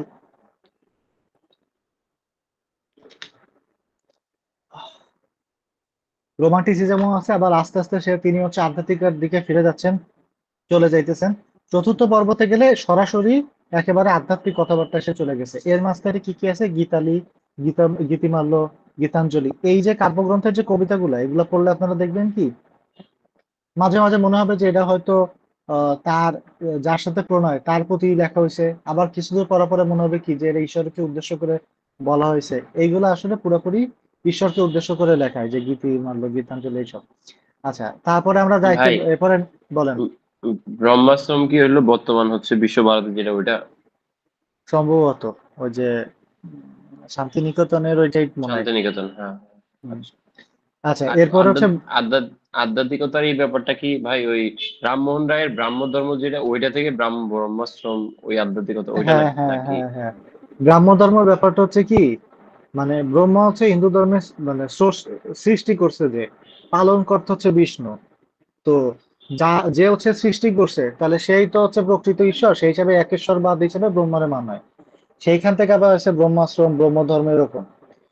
ঠিক আছে, তো এইখানে হচ্ছে আমরা মাথায় রাখবো যে সে একেশ্বরবাদী ছিলেন। আচ্ছা, জি ভাই, তো বুঝছি। তার আধ্যাত্মিকতা গেল। এই আধ্যাত্মিকতার পরে হচ্ছে গতিবাদ আসলো, গতিবাদের পরে আবার সে রোমান্টিসিজমে ফিরে গেল, রোমান্টিসিজমের পরে আবার গদ্য কবিতায় আসবে, গদ্য কবিতার পরে যায় শেষে হচ্ছে তার শেষ পর্ব যেটা। এই হচ্ছে তার যে কাব্যগ্রন্থের যে সিকোয়েন্স, সেই সিকোয়েন্সটা। এখন আমি খুব এক্সপেক্ট করি যে কোন এক বিশেষে রবীন্দ্রনাথের কাব্যগ্রন্থ বইলা জাস্ট খালি আপনার একটা উন্মুক্ত মঞ্চ দিয়ে দিই, যে রবীন্দ্রনাথের কাব্যগ্রন্থ। এবার যে কোনো কবির যদি ফুল কবি সত্তা বা কাব্যগ্রন্থের সত্তা নিয়ে কখন আলোচনা করতে বলে, এবং আপনি যদি এরকম তার প্রথম জীবনের কাব্য, শেষ জীবনের কাব্য, দ্বিতীয় পর্যায়, তৃতীয় পর্যায়, এইভাবে যদি যান, কারণ সময় পরিবর্তনের সাথে সাথে তার লেখার চেঞ্জ আসে বিভিন্ন প্রেক্ষাপটে, ব্যক্তিগত প্রেক্ষাপট, রাজনৈতিক প্রেক্ষাপট, তখন এগুলা ব্যাখ্যা করতে খুব সুবিধা হয়। এবং যে আপনার খাতা দেখবে সে তো এগুলা ডেফিনেটলি খুব, মানে হাই থাটের মানুষ, সে তখন খুব খুশি হবে যদি আমরা এইভাবে লিখি। এটা না লিখে অন্যভাবে লেখা যায় যে রবীন্দ্রনাথের বিখ্যাত কাব্যগ্রন্থের মধ্যে অমুক তমুক আছে, এবার দুই একটা একটা করে লাইন লিখে দিলাম। এটা হচ্ছে পিওর বিসিএস স্টাইলে লেখা, যে আমি গীতাঞ্জলি থেকে একটা লাইন লিখলাম, বলাকা থেকে একটা লিখলাম, সোনারতরী থেকে একটা লিখলাম। এটাও তো রবীন্দ্রনাথের কাব্যগ্রন্থ, লিখে আসলাম খুব সুন্দর করে। কিন্তু নর্মালি হচ্ছে সাহিত্যের ছেলেপেলে যেভাবে হচ্ছে ব্যাখ্যা করে, যেভাবে পড়ে, যেভাবে মাথায় রাখে, যেভাবে পরীক্ষা আসলে রিপ্রেজেন্ট করবে, আমি সেভাবে আপনাদের দেখানোর চেষ্টা করলাম। এই স্টাইলে পড়লে আপনাদের মনে রাখতেও সুবিধা হবে, সিকোয়েন্স পাবেন, লিখতে সুবিধা হবে। আচ্ছা, এইখানে একটা প্রশ্ন বাদ আছে, সেটা হচ্ছে এই যে সে যে নোবেল পুরস্কার পাইলো সেটা নিয়ে। আমরা হচ্ছে নোবেল পুরস্কার পাইছে কোন কাব্যগ্রন্থের জন্য, সেটার নাম কি? গীতাঞ্জলি। না না, না ভাই, গীতাঞ্জলি না, গীতাঞ্জলি না। Song offerings, song offering. Song offerings. হ্যাঁ, সং অফারিংস। আমরা বলি কথায় যে গীতাঞ্জলির জন্য পাইছে। সং অফারিংস এর টোটাল কবিতা ছিল মনে হয় 153টার মতন। এইখানে টোটাল 9টা বা 11টার কাব্যগ্রন্থের হচ্ছে যোগ ছিল। তার মধ্যে গীতাঞ্জলি ছিল ম্যাক্সিমাম 100-র উপরে, 92টা না 103টা 109টা, যেন ভুলে গেছি, 109টা। 109টা মনে হয়। যাই হোক, আর ম্যাক্সিমাম বাকি যেগুলা সেগুলা এই যে গীতালি আছে, গীতিমাল্য আছে, বিভিন্ন কাব্যগ্রন্থের 2টা 3টা 1টা 2টা করতে করতে এরকম সে টোটাল 153টা কাব্যগ্রন্থ এক কইরা কে এইগুলার অনুবাদ করছে? অনুবাদ কে করছে? টি.এস. ইলিয়ট সে তো নিজেই অনুবাদ অনুবাদ করছে। করছে। না, না, Yes, সে কবি নিজেই নিজে। অনুবাদ করছে। না, ডব্লিউ উনি বি নিজে ইয়ার্স ছিল অনুবাদ ভূমিকা লিখছে। ভূমিকা লিখছে, yes, আর হচ্ছে সে হ্যাঁ, হচ্ছে নিজে হচ্ছে অনুবাদ করছেন। অনুবাদ করছেন, কবি নিজেই হচ্ছে এটার অনুবাদ করছেন। আর টি.এস. ইলিয়ট কিছুই না এখানে, সে আইসা জাস্ট শুধু এটার হচ্ছে কি না করছে, ভাই, টিএস মানে ইলিয়ট তো না, ভূমিকাটা লিখছে। W B Yeats. Sorry, W B Yeats. সে হচ্ছে এখানে আইসা শুধুমাত্র ভূমিকাটা লিখে দিছে। এখন আমরা হচ্ছে বেশি ওনারে ফোকাস করি, করতে করতে এত ফোকাস করে ফেলছি যে মাঝে মাঝে ভাবি যে সেই হয়তো অনুবাদ করে দিছে। যাই হোক, উনি শুধুমাত্র যে ভূমিকা লিখছে, এখানে অত কথাবার্তা না। তার হ্যাঁ, হচ্ছে অনুবাদ। গীতাঞ্জলি কাব্যের জন্য তাহলে মানে এটা নিয়ে নোবেল চুরি হয়ে যাওয়ার সময় গীতাঞ্জলি কাব্য জিনিসটা প্রাসঙ্গিক হয়ে আসছে, এই জন্যই বললাম যে গীতাঞ্জলি হুম, হুম। কাব্যের জন্য নোবেল পায় সবাই বলে, মানে এই ব্যাখ্যাটা কি হ্যাঁ, তাহলে? হ্যাঁ, হ্যাঁ। না, গীতাঞ্জলি কাব্যের জন্য এটার ব্যাখ্যা এইটা যে সং অফারিংস এর মধ্যে ম্যাক্সিমাম যতগুলো কবিতা আছে তার ম্যাক্সিমাম পোর্শন হচ্ছে গীতাঞ্জলি থেকে নেওয়া। তো ওই কারণে বলা হয় যে গীতাঞ্জলিরই একটা অনুবাদ হচ্ছে সং অফারিংস, সহজে। এখন আপনি তো সামারি করছেন, এখানে অনেকগুলো কবিতা সে একসাথে নিয়ে এসে কাব্যগ্রন্থ থেকে এখান থেকে 2টা, ওইখান থেকে 4টা, এইভাবে নিয়ে নিয়ে সে সং অফারিংস অনুবাদ করে প্রকাশ করছে। তো বেসিক্যালি আমরা মানে জানাশোনা মানুষ, আমরা আরেক বলবো যে তিনি মানে তিনি সং অফারিংস এর জন্য হচ্ছে নোবেল পাইছে, আমরা বলবো এইটাই। আমরা কখনোই বলবো না যে গীতাঞ্জলির জন্য নোবেল পাইছে, আর এটার জন্য তো সে পায়ও না। আরেকটা জিনিস হলো ভাই, মনে হয় যে হচ্ছে মানে ইংলিশের জন্য পাইছে, এটা শুনলে আবার বাঙালিদের হ্যাঁ, হ্যাঁ, বাঙালিত্ব নিয়ে একটা ইগো প্রশ্ন হার্ট হয়। ওঠে, ওটা একটা কারণ। হুম। যাই হোক, বাঙালি একটা মানুষ নোবেল পাইছে, এটাই তো অনেক। আচ্ছা, তারপরে আমরা হচ্ছে তাহলে তার কাব্যগ্রন্থ দেখলাম, উপন্যাস দেখে ফেলছি। এবার আসি তার আরেকটা বিখ্যাত জায়গা, ছোট গল্প। হ্যাঁ, খুবই মানে ভয়ানক একটা জায়গা ছোট গল্প। দেখেন রবীন্দ্রনাথ ঠাকুরের কি বলছে, হাজার বছরের বাংলা সাহিত্যের দিগন্ত বিস্তারী হিরণ্ময় সৃষ্টি প্রতিভা। হিরণ্ময় সৃষ্টি প্রতিভা কবি রবীন্দ্রনাথ ঠাকুর জন্মসাল দিয়ে দিলেন। রবীন্দ্রনাথ প্রকৃতির রূপ বৈচিত্র্য ও নানা রস রহস্যের কবি, এইভাবে হচ্ছে ভালো ভালো কথাবার্তা বলা আছে, বললাম। এবার তিনি হচ্ছে, আচ্ছা, আহ, এই এটা হচ্ছে জানি কি কোন কাব্যগ্রন্থের, বৃষ্টি কবিতায় মনে হয় কোন কাব্যগ্রন্থে এটা লেখা ছিল, ভুলে গেছি। আচ্ছা, মনে পড়লে বলবা না। তো ওই কাব্যগ্রন্থের ভিতরে সম্ভবত হচ্ছে বর্ষা যাপন বা এরকম একটা কবিতা, আমার এই মতো মনে নাই ওই কবিতার ভিতরে। বর্ষাযাপন। আচ্ছা, বর্ষা যাপন। তো ওই কবিতার মধ্যে সে হচ্ছে এর আগে পরে আরো অনেক কিছু আছে, এই লাইনগুলা লিখছিল, যে লাইনগুলোর মধ্যে তার হচ্ছে ছোট গল্পের আসলে বৈশিষ্ট্যগুলো বোঝা যায়। এখন আমরা আগে ছোট গল্পের বৈশিষ্ট্যটা বুঝি। গতকালকে আপনাদের ছোট গল্পের কথা আমি বলছিলাম। এখানে বলতেছে ছোট প্রাণ ছোট ব্যথা, মানে এটা আমরা মানুষের জীবনের কথা বলতেছি, আমাদের প্রাণটা ছোট, ব্যথাগুলো ছোট ছোট ছোট ছোট দুঃখ কথা আমাদের জীবনে, ছোট ছোট মানে খন্ড খন্ড দুঃখের স্মৃতি আছে। নিতান্ত সহজ সরল, সহস্র বিস্মৃতি রাশি প্রত্যহ যেতেছে ভাসি। সহস্র বিস্মৃতি রাশি মানে হচ্ছে, আচ্ছা, বিস্মৃতি স্মৃতি ছিল সেটা হচ্ছে বিস্মৃত হয়ে গেছে, এটা হচ্ছে সহস্র, এবং সেটা প্রত্যহ যেতেছে ভাসি মানে আস্তে আস্তে সেগুলো হচ্ছে ভাসে ভাসে চলে যাচ্ছে, দূরে চলে যেতেছে। তার 2-4টি অশ্রু জল, যেটা আপনি মানে চোখের জলে স্মরণ করতেছেন, নাহি বর্ণনার ছটা ঘটনার ঘনঘটা। মানে এই যে স্মৃতিগুলা, এইগুলার আপনি বর্ণনার ছটা দিয়ে হচ্ছে, কোনো বর্ণনা থাকবে না, বিশাল বিস্তৃত ঘটনার ঘটনার কোনো ঘনঘটা থাকবে না, ঘটনার ব্যাকগ্রাউন্ড হিস্ট্রি কি, প্রেক্ষাপট কি, এসব থাকবে না। নাহি তত্ত্ব নাহি উপদেশ, ওইসব ঘটনার প্রেক্ষিতে আপনি জীবন হচ্ছে কি তত্ত্ব পাইলাম, নিগুড় তত্ত্ব কি, কি উপদেশ আপনি ছোটদের জন্য রাখলেন, এরকম কোনো কিছু থাকবে না। তাহলে এই পর্যন্ত আমরা কি বুঝলাম, আমাদের জীবনে যে ছোট ছোট দুঃখ কথাগুলো থাকে, যেগুলো একান্তই সহজ সরল ব্যাপার, এবং যে ছোট ছোট স্মৃতিগুলো আছে যেগুলো আস্তে আস্তে হচ্ছে ভেসে বেড়াচ্ছে আমাদের, মানে ব্রেনে ভেসে বেড়াচ্ছে বা মস্তিষ্কে ভাসতেছে এবং হারায় যেতেছে, তার কিছু অংশ, এরকম তো অনেক ঘটনা আছে, তার কিছু অংশ আমরা নিলাম, যে অংশগুলা থেকে কোনো তত্ত্ব থাকবে না, কোনো উপদেশ থাকবে না, অন্তরে অতৃপ্তি রবে, সাঙ্গ করি মনে হবে। হ্যাঁ, এখন এই ঘটনা আমি আপনার সাথে ব্যাখ্যা করতেছি যে আমার জীবনে এরকম একটা ইনসিডেন্ট আছে, বলতে বলতে হঠাৎ মনে হইলো কি, থাক আর বলবো না, বাদ দিই। তাহলে আমার ভিতরে একটা ওই ঘটনার জন্য একটা অতৃপ্তি থাকতে পারে, তৃপ্তিও থাকতে পারে। সাঙ্গ করি মনে হবে, আমি চাই না যে এই কথা আর হচ্ছে সামনে আগাক। শেষ হইয়া হইল না শেষ। হ্যাঁ, আমি করে দিছি শেষ, কিন্তু ঘটনাটা, যে ঘটনা নিয়ে আমরা আলোকপাত করতেছিলাম বা স্মৃতিচারণ করতেছিলাম, সেটা হচ্ছে শেষ করি নাই। এই যে সুন্দর তিনি যে মানে কথা লাইনগুলা লিখছেন, এইটাই আসলে হচ্ছে ছোট গল্পের বোঝার বা সংজ্ঞায়িত করার সব থেকে উত্তম সংজ্ঞা।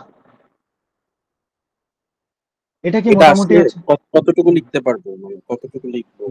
যতটুকু আপনি মনে রাখতে পারেন ততটুকু লিখবেন আর কি। যদি এটা কই আসবে, এটা তো আসবে না যে ছোট গল্পের সংজ্ঞা দাও, রবীন্দ্রনাথ ঠাকুরের ছোট গল্প হিসেবে রবীন্দ্রনাথ মানে ঠাকুরের উদাহরণ হিসেবে ইয়ে দেখানোর লেখো। জন্য বললাম। হ্যাঁ, দিতে পারেন, মানে আপনার কোথাও যদি ইউজ করার মতন জায়গা আসে, তাহলে এইটুকু পুরোটাই মনে রাখার চেষ্টা করেন আর কি।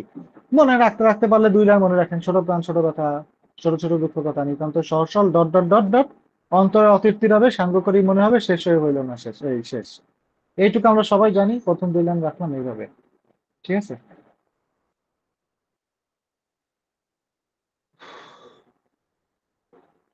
এইটা 41st BCS এ আমার এক রুমমেট ছিল।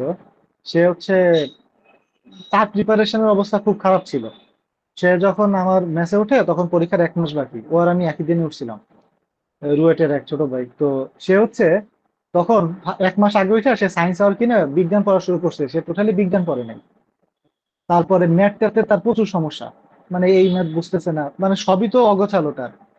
আর আমি মডেল টেস্ট দিতেছি 41 থেকে, এটা হচ্ছে 41-এর রিটার্ন দিতেছে তারা। আমার ওই ম্যাচে মোটামুটি 6 জনের মধ্যে 5 জনই রিটার্ন দেয়। তো 5 জনের কেউই কোচিং এ মডেল টেস্ট দেয় না, আর আমার রিটেন টিটেন কিছু নাই, আমি এবার কোচিং এ যাই যে মডেল টেস্ট দিচ্ছি। তো এই ছোট ভাই হচ্ছে এই পরীক্ষায় ছোট গল্প আইছে, তো যেটা আইছে সেটা আবার সে পারে না। তো সে কি করছে, পেজ ভরে এই কবিতার লাইন এটা লিখে দিয়ে আসছে পুরাটা। তো এসে বলতেছে ভাই এরকম লিখছি। আবার হচ্ছে গ্রন্থ সমালোচনা আসলে মুক্তিযুদ্ধ ভিত্তিক, রাইফেল রটি আওরাত, এর কাইটাবার লিখছে অওরাত। হ্যাঁ, এবং নামের বানান ভুল টুল, মানে বাংলা পরীক্ষা ডিজাস্টার করে আইছে একেবারে। তো ফাইনালি সেই ছেলেটা কাস্টমস পাইছে। হ্যাঁ, ভাইবা খুব ভালো হয়েছিল, ভাইবা দিয়েই পাইছে, মার্কশিট বেরোলে বোঝা যাবে। এবং সে কাস্টমস এর প্রতি এত প্লিজ যে 44-এ পরে আর ভাইবাও দেয় নাই, যে আমি আর যাবো না। যাই হোক, তো ওর ওর ও হচ্ছে একটা কবিতা লিখে দিয়ে আসছে, এটা আমি শুনছি। তা আমি ভাবতেছি এই কবিতাও লিখে দিয়ে আসছে পরীক্ষায়, ওর প্রিপারেশন খারাপ, আমি এত পড়ছি, এই কবিতা তো আমার মুখস্থ নাই। তা আমি ঘাটাঘাট করে কবিতাটা মুখস্থ করলাম। কিরকম একটা কপাল, যখন 43-এর ভাইবা চলে, আমার জাস্ট জিজ্ঞাসা করছে যে কি করেন। আমার করছিল প্রফেসর সৈয়দ মোহাম্মদ গোলাম ফারুক স্যারের বোর্ডে, উনি হচ্ছে ইংলিশ লিটারেচারের মানুষ আর কি, সম্ভবত জাহাঙ্গীরনগরের স্টুডেন্ট, সম্ভবত না, 13 বা 15 BCS এর শিক্ষাকেতার মাহসির চেয়ারম্যান ছিলেন। শিক্ষাকে মাউস। হ্যাঁ, উনি হচ্ছে মানে অসাধারণ ইংরেজিতে কথা বলেন আর কি। এবং ওনার সাথে আমার কথাবার্তা শুরু থেকে ইংরেজিতে হইতেছে। তো উনি মানে বলতেছে মানিক নিয়ে কথা বলতে হইতেছে, কিন্তু ইংরেজিতেই হইতেছে। তো উনি এক পর্যায়ে আমার বলতেছে যে ঠিক আছে, ছোট গল্পরে ডিফাইন করেন, এইভাবে বলতেছে। তা আমি আমার মতন ইংরেজিতে তো কথা হইতেছে, বলতেছি ইংলিশে। সে বলতেছে যে না, ডিফাইন ইন বেঙ্গলি। তারপর আমি সুন্দর করে এই পুরাটা বললাম। তা ওনার চোখে মুখ খুব উজ্জ্বল হয়ে উঠলো, দেখে খুব ভালো লাগলো। এবার উনি আবার বলতেছে যে কি briefly discuss the what you sight recent, কি বলে at present what you sight, এইভাবে বলতেছে। আমি এটা হচ্ছে আমার মতন ব্যাখ্যা করা শুরু করছি, বলে না বাংলা ব্যাখ্যা করেন। কিন্তু ওনার সাথে আমার যে উনি বাংলায় অ্যান্সার গুলো করতে বলতেছে, উনি কথা বলতেছে ইংলিশে। এরপরে উনি বললো যে উপন্যাসের সাথে ছোট গল্পের পার্থক্য কি, উপন্যাস আসছে কই থেকে, কিভাবে গদ্য সাহিত্য আসলো, গদ্যের আগে কি ছিল, কাব্য ছিল, কাব্যর আগে কি হইছে, প্রথম কাব্য কি, এর আগে কি হইলো, মধ্যযুগে কি হইছে। এই পুরো আলাপ আলোচনা সে বাংলা সাহিত্যে আলাপ আলোচনা চালাইছে ইংরেজিতে, চর্যাপদ, মধ্যযুগের হ্যান ত্যান, বহুত কিছু। এরপরে ফার্স্ট এক্সটার্নাল, সেকেন্ড এক্সটার্নাল যাওয়ার পরে যখন আমাদের নিয়ে চলে যাইতে বলছে, তখন উনি আবার আটকাইছে। আটকে আরো অনেকক্ষণ প্রশ্ন করছে, প্রায় 3-4টা প্রশ্ন করছে, এবং খুবই ইন্টারেস্টিং প্রশ্ন। মানে এভাবেও যে প্রশ্ন করা যায়, মানে এটা চিন্তার বাইরে। সিচুয়েশন দিয়ে, সিচুয়েশনের অ্যান্সার নিয়ে সেটার সাথে সংবিধান কানেক্ট করতে বলে, অসাধারণ মানে প্রশ্নের স্টাইল আর কি। এবং ওনার বোর্ড থেকে প্রচুর ক্যাডার হয়েছে আমাদের, আমি যে বিশেষ হয়েছে আর কি, সব ক্যাডার হয়েছে, একদম foreign, admin, customs, tax, police, সব ক্যাডার ওনার বোর্ড থেকে 2-1 পিস করে আছে।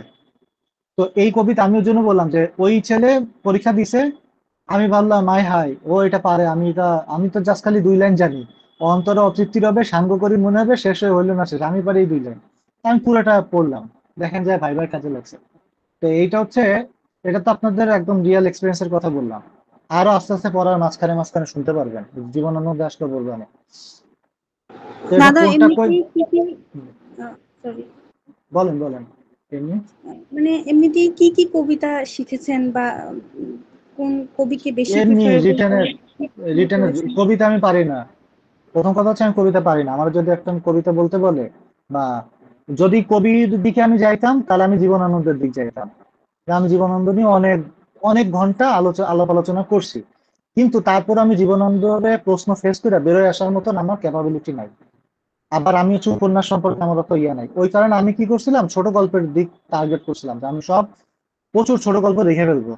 আমি রবীন্দ্রনাথের সব ছোট গল্প ম্যাক্সিমাম দেখছি, মানিকের দেখছি। আর মানিককে আমি খুব ভালো ব্যাখ্যা করতে পারতাম, মানে মানিক চৌধুরীর, মানে মানিক বন্দ্যোপাধ্যায়ের আমি খুব সুন্দরভাবে ব্যাখ্যা করতে পারি। মানিকের লেখার ভিতরে কি কি আছে, ফ্রয়েডিজম আছে, মার্কসিজম আছে, কোনটার ভিতরে সে কি, মানে কোন লেখায় কোন দৃষ্টিভঙ্গি প্রকাশ পাইছে, কেন পাইছে, এই কথাটা কেন বলছে, এটা আমি খুব ভালো বুঝি। ওই জন্য আমি বারবার মানিকের দিকে যাইতেছিলাম। এবং ছোট গল্পের দিকে গেলে কি হবে, আমি প্রচুর ছোট গল্পের কথা বলতে পারবো, মিনিমাম 100 ছোট গল্পের কথা বলতে পারবো, যে অমুকের অমুকের তা পড়ছি। এর কারণ হচ্ছে, দেখেন আমি আমি তো সাহিত্য পড়ি নাই ভালো। এখন আমারে যদি বলে যে আপনি কোন ঘরানা পড়তে পছন্দ করেন, আমি যদি বলি কবি, তা আমার তো 2টা কবিতা বললে মানে, এবং যে কবি কবি মানে কবিতা পড়তে পছন্দ করে, সে ঠাস ঠাস করে 50-টা কবিতা বলে ফেলতে পারবে মিনিমাম। আমি একটা কবিতারও পুরো বলতে পারবো না, সুতরাং আমি পড়লেও আমি ওইদিকে ভাইবা বোর্ডে যাইতে পারবো না। এই কারণে আমি হচ্ছে ছোট গল্পের দিকে গেছিলাম। কিন্তু না যাইতেও পারলো, ধরেন ওইখান থেকে যদি প্রশ্ন করতো, তাহলে হয়তো ঠ্যাক দিয়ে আসার মতন আমার ক্যাপাবিলিটি ছিল। যেরকম লাস্ট 44-এ জিজ্ঞেস করছে কবিতার লাইন লেখো। এখন এগুলো অনেক ফ্যাক্ট, যে আপনি কোন কবিতার লাইন লিখবেন, কোন কবির দিকে নিয়ে যাবেন, অনেক চিন্তা ভাবনার ব্যাপার আছে। তো বাংলা সাহিত্যের জায়গাটা এখন আসলে যাদের বিশেষ করে অ্যাডমিন চয়েস আর কি, ফার্স্ট চয়েস, তারা এই জায়গাটা খুব স্ট্রংলি প্রিপেয়ার্ড হয়ে যায়। হ্যাঁ, এবং এমন এমন জায়গা থেকে প্রশ্ন করে, পরাণের গহীন ভিতর এইটা থেকে প্রশ্ন করে। তারে কই বড় বাজিকর, যে তার রুমাল নাড়ে পরাণের গহীন ভিতর। অসাধারণ কবিতা। এখন এই কবি হচ্ছে এই যে সৈয়দ শামসুল হক, অনেক পিএসসি সদস্য সচিবের প্রিয়, এইখান থেকে প্রশ্ন করে। তো এটা অনেক ডিপ আর কি, এটা প্রিপারেশন নিয়ে আসলে শেষ করার ইয়ে নাই। কিন্তু আপনি চিন্তা করবেন, আমার এখন কারেন্ট স্টেজ কই, আমি ঠ্যাক ঠ্যাক দেওয়ার জন্য আমি কি করতে পারি, আমি ঠ্যাক দেওয়ার জন্য ছোট গল্প এটা ইয়ে করছিলাম। আর এমনি কবিতা বলতে তো আসলে রবীন্দ্রনাথের মিনিমাম 2-4টা কবিতা রাখেন আর কি মাথায়, এটা যাই হোক। আর কোনটা আসলে কোন জায়গায় কাজে লাগবে, ভাইবার প্রিপারেশনটা খুব মানে আনসার্টেন আর কি, কি কাজে লাগবে এটা আসলে অসম্ভব। আচ্ছা, তারপরে দেখেন, এই যে আর একটা ভালো কথা বলি, লাস্ট একদিন কবে জানি আমি আপনাদের বলতেছিলাম যে আমার ফ্রেন্ডের কথা, যে আগামীকালকে তার ভাইবা আছে, তার এবারের ভাইবা বড় বড় মতন খুব বাজে হয়েছে, এবারও ক্যাডার হবে না। অসাধারণ একটা রিটেন দিছিল, যদি রিটেনের বসে লাস্ট ক্যাডারটা কিছু পাই। তার বাড়ি হচ্ছে শাহজাহানপুর, এই বগুড়ায় বলছিলাম, একদম ওইটা নিয়েই হচ্ছে যাচ্ছে তাই অবস্থা করে ছেড়ে দিছে। এই ছেলে জীবনানন্দরে নিয়ে মানে কি পরিমাণ যে জানে, মানে বলার বাইরে। মিনিমাম 7-8টা কবিতা ঠাস ঠাস করে বলতে পারবে। আমি একদিন হচ্ছে এরকম 2-3 ঘন্টা জীবনানন্দরে নিয়ে আলাপ আলোচনা করে আমার আর ওই ফ্রেন্ডে ফোন দিয়ে খুব ভাব নিতেছি, এই জীবনানন্দ তো ওই সেই। পরে দেখলাম ও টানা মানে 5টা কবিতা শোনাই দিল। বোধ বোধ কবিতা খুব কঠিন, 18 বছর আগে একদিন কঠিন কঠিন কবিতা, যেগুলো খুব একটা পপুলার কিন্তু আমাদের জন্য কঠিন, দেখলাম শোনাই দিতেছে। কিন্তু এই ছেলে তার কোনো ভাই বাতে এইদিকে যাওয়ারই সুযোগ পায়নি। হ্যাঁ, এখন আমরা খালি প্রিপারেশন নিয়ে হচ্ছে সামনের দিকে আগাবো, হ্যাঁ, যতদূর করা যেতে পারে। যাই হোক, আমরা ছোট গল্পের হুম, ঘটনা অপ্রাসঙ্গিক হয়তো। মানে ভাইয়ার প্রত্যেকবারই হচ্ছে এই শাহজাহানপুর নিয়ে হচ্ছে প্যাচ হচ্ছে, তার মানে তো হচ্ছে ওই এলাকা থেকে যারা আছে কেউ প্যাচ হবে না।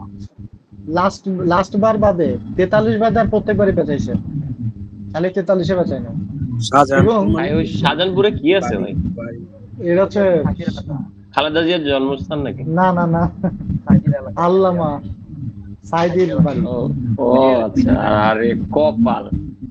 ওই যে 2012 সালে ফাঁসির আদেশের পরে 2014-তে তার এবার জিজ্ঞেস করছে 2014-তে কি হয়েছিল আপনার এলাকায়, 40-এ জিজ্ঞেস করছিল চাঁদে দেখছিলেন নাকি সাইদিরে, এইভাবে। এবং দুইটাই বুঝে যে ভাই হইতে পারে। ওনার বলা উচিত ছিল স্যার এই কোশ্চেন ফেস করে আমি মানে এরকম কোনো আনসার দেওয়া উচিত ছিল স্যার, এই কোশ্চেন আমি সবসময় ফেস করতেছি। আমার কাছে মনে হয় স্যার অন্য কোশ্চেন গুলো ভালো হয়। এটা এটা বললে আমার কাছে মনে হয় যে ওনার এখনকার ফেল অবস্থা করা হচ্ছে যাবে, ওই অবস্থা আর ভালো হইতো। ফেল করা যাবে। যদি কোনো মতে পাস বুঝেছি, করাইতো ভাই, আচ্ছা ওটা মনে হয় বেশি নাম্বার হইতো। পাস করলে ক্যাডার হবে, 44-এ যদি জাস্ট 100 দেয় তাও ক্যাডার হবে। এইভাবে ধর আমি করে কি একই একজনকে মানে এভাবে করা হয়?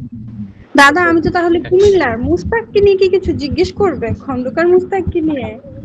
পড়ে যান, অবশ্যই পড়ে যাবেন। যেরকম আমি যে খুলনার, আমার কিন্তু খুলনায় একটা খুব বাজে জিনিস আছে মুক্তিযুদ্ধে, কি বলেন তো? ওই যে ট্যাঙ্ক হ্যাঁ, অফ মানে চুকনগর গণহত্যা, ব্যাটেল অফ ব্যাটেল অফ শিরোমণি, চুকনগরের গণহত্যা, এগুলো শিরোমণি। তো পজিটিভ, এগুলো তো পজিটিভ জিনিস। 20 মে ছিল মেজর চুকনগরের। মেজর জলিলকে অ্যারেস্ট করা। শোনেন আমি বলি, এই যে রাজাকার না, রাজাকারের সৃষ্টি ছিল খুলনায়, বুঝছেন? এবং যে রোডে হইছে, আমার যে জায়গায় বাসা ওইটাই রাজাকারের নামে। হ্যাঁ, খুলনা হচ্ছে রাজাকারের হচ্ছে সৃষ্টি স্থান, রাজাকারের ওইটা টুকটাক। তো এটা নেগেটিভ সব জায়গায় টুকটাক আছে, কিন্তু প্রিপারেশন নিয়ে রাখতে হবে, যে আপনি এটা জানেন কিনা। যাই হোক, তাই ওনারে স্থায়ী ঠিকানা চেঞ্জ করে ফেলতে বলেন। এটা এটা আর কিভাবে সম্ভব? এটা আর কি সম্ভব আছে? এটা তো বুঝতে বুঝতেই তো সব শেষ। আর নাই হোক, সুযোগ থাকলে আসলে করতো। ওইখানে আমার আরেকটা ফ্রেন্ড আছে, ও অতটা ক্লোজ না, আমার যোগাযোগ হয় না, ও বলছিল যে বিসিএস আর হবে না, এটা আমি বুঝে ফেলছি আর কি। আর এইগুলা জাস্ট, এটা যে সব টিচার এরকম এমন না। এই যে গোয়েম ফারুক স্যারের কথা বললাম, অনেক স্যারই আছে যারা এগুলা পাত্তাই দেয় না। হ্যাঁ, ওর কপাল খারাপ। যাই হোক, যেটা হোক, আমরা সামনে যাই। আচ্ছা ভালো, আমরা হচ্ছে ছোট গল্প একটু ভিন্ন ভাবে দেখবো। কিভাবে দেখবো? দেখবো হচ্ছে চরিত্রের দিক থেকে। ওনার কিছু ছোট গল্পে আছে এই যে, মানে বালক বালিকা চরিত্র তো বুঝেন, নারী চরিত্র মানে সে নারী হয়ে উঠছে, ব্যাপারটা এরকম। আর বালক বালিকা চরিত্রের মধ্যে কি আছে, পোস্টমাস্টারে আছে রতন। রতন আর পোস্টমাস্টার, এটা বালিকা চরিত্র হইলেও এর একটা কিন্তু বিখ্যাত ডায়লগ আছে, এটা জানেন? বালিকা রতন আর বালিকা রহিল না, রহিল না। এটা হচ্ছে পোস্টমাস্টারের হচ্ছে ইয়ে হয়, জ্বর হয়, তখন রতন কিন্তু মেয়ে ক্যারেক্টার, হ্যাঁ, এটা কিন্তু ফিমেল ক্যারেক্টার, এটা বা ছেলে পাইবেন না। এ হচ্ছে পোস্টমাস্টারের কপালে হাত দিয়ে দেখে যে জ্বর আছে কিনা। তো ওই যে মুহূর্তে হচ্ছে ওর মাথায় হাত রেখে জ্বর আছে কিনা এরকম দেখতেছে, ওর সেবা শুশ্রূষা করতেছে, ওই মুহূর্তে বালিকা রতন আর বালিকা রহিল না, মানে তার ভিতরে একটা নারীবাদ হচ্ছে, নারীত্ব ফুটে উঠছে। নারীত্ব। মাতৃসুল হ্যাঁ, মাতৃসুলভ বা হচ্ছে একটা গার্জিয়ান যেটা থাকে, অভিভাবক সুলভ, এটা ফুটে উঠছে। বালিকা রতন আর বালিকা রহিল না, এটা ঠাস করে শুনলে মনে হয় কি, মনে হয় প্রেমিকা চরিত্র, কিন্তু এটা প্রেমিকা চরিত্র না, এটা হচ্ছে অভিভাবক চরিত্র। মানে তার একটা অভিভাবক যদি থাকতো, তার যদি মা পাশে থাকতো, তাহলে যেটা ফিল হইতো সেটা ফিল হয়েছে আর কি, এরকম। ছুটি গল্পে হচ্ছে ফটিক আর মাখন, এটা আপনারা ছোটবেলায় পড়ছেন। শুভ আছে, বলাই আছে, অতিথিতে তারাপদ, কাবুলিওয়ালার খোকা, এটাও খুব সুন্দর একটা। সমাপ্তিতে মৃন্ময়ী, এটা একটা ভালো ছোট গল্প। এর মধ্যে পোস্টমাস্টার, ছুটি, পোস্টমাস্টার তো মাস্ট, এটা পড়া উচিত। মানে কাবুলিওয়ালাটা ভালো, সমাপ্তিটা ভালো, এগুলো শুনে ফেলবেন আর কি, পড়ে ফেলবেন বা শুনে ফেলবেন। আচ্ছা, এবার নারী চরিত্র হচ্ছে শাস্তিতে চন্দরা, এরাও মোটামুটি ভালো। নষ্টনীরে চারুলতা, এটা একটা অসাধারণ চরিত্র। এর জামাই থাকে হচ্ছে ভূপতি, তারপরে একটা অমল থাকে হচ্ছে দেবর, চাচাতো দেবর অমল, ভূপতি, এগুলো পড়ছেন না? অমল, ভূপতি, তারপরে চারুলতা। হ্যাঁ ভাই পড়ছে। এই চারুলতা নিয়ে একটা সিনেমা আছে, সিনেমাটা হচ্ছে কার বলতে পারবেন? ঐশ্বরিয়ার। কি, আমি পরিচালকের নাম জিজ্ঞেস করতেছি। এটা খুব সুন্দর, সত্যজিৎ রায়ের নাকি? হ্যাঁ, সাবাস, সত্যজিৎ হ্যাঁ রায়। এটাও কিন্তু ভাইবার প্রশ্ন, যে এই চারুলতা সিনেমাটা কার, তার বাপের নাম কি, তার ছেলের নাম কি। সত্যজিৎ রায় ভাইবার জন্য ইম্পর্টেন্ট। আচ্ছা, হৈমন্তীটা আমরা ছোটবেলায় পড়ছি সবাই। রবিবার, এইটা রবিবার হচ্ছে সাইন্টিফিক টাইপের আর কি, সরি ল্যাবরেটরিটা সাইন্টিফিক টাইপের, রবিবারের মধ্যে আছে বিভা। আচ্ছা, তারপর হচ্ছে পয়লা নম্বর লাগবে না, স্ত্রীপত্র, মৃণাল, অপরিচিত, এগুলো লাগবে না। এই শাস্তিটা ভালো, নষ্টনীটা ভালো, হৈমন্তীটা ভালো, ল্যাবরেটরিটা ভালো, এগুলো শোনার মতন আর কি। এর মধ্যে যদি কোনোটা পরীক্ষার জন্য আপনারা পড়তে চান, যে এর মধ্যে কোনগুলো পড়বো, পোস্টমাস্টার পড়বেন, নষ্টনীর পড়বেন, যদি দুইটা পড়েন। এরপরে যদি এক্সট্রা পড়েন, আর যা খুশি পড়তে পারেন, হৈমন্তী পড়তে পারেন, হৈমন্তী তো পড়ছেন। আচ্ছা, অতি প্রাকৃত গল্প মানে হচ্ছে এগুলো সব ভুতুরে গল্প। হ্যাঁ, ভৌতিক, জীবিত ও মৃত, তারপর হচ্ছে ক্ষুদিত বাসা, নিশীথে, কঙ্কাল। জীবিত মৃতের একটা চরিত্রের নাম বলতে পারবেন? কাদম্বিনী। হ্যাঁ হ্যাঁ, কাদম্বিনী দেবী। কাদম্বিনী, মরিয়া প্রমাণ করিল প্রমাণ সে মরে করিল নাই। সে মরে নাই। সে মরে নাই, এটা কাহিনী কি? এটা কাহিনী হচ্ছে এই কাদম্বিনী যে কাদম্বিনী হারায় গেছিল, হারানোর পরে সে আবার ফিরে আসে। তো তাদের সবাই ভাবছে কেউ মরে গেছে, ভূত ফিরে আইছে। তো তার ওই সয় সম্পত্তি নিয়ে খেচাল ছিল, বান্ধবীর বাড়িতে যায়, মেলা কাহিনী, যাই হোক। তো বান্ধবীর বাড়িতে অনেক অশান্তি হয়, ভৌতিক কাহিনী টাহিনী দেখা যায়। তো কাদম্বিনী যে আসলে মরে নাই, সে যে ভূত না, সেইটা প্রমাণ করার জন্যই সে আবার নদী মানে পুকুরে ঝাঁপ দিয়ে নিজে আবার আত্মহত্যা করে। তো সে আত্মহত্যা করে প্রমাণ করে যে সে আসলে বাইচা ছিল, না বাইচে থাকলেও তার নতুন করে মরতে পারে নাই।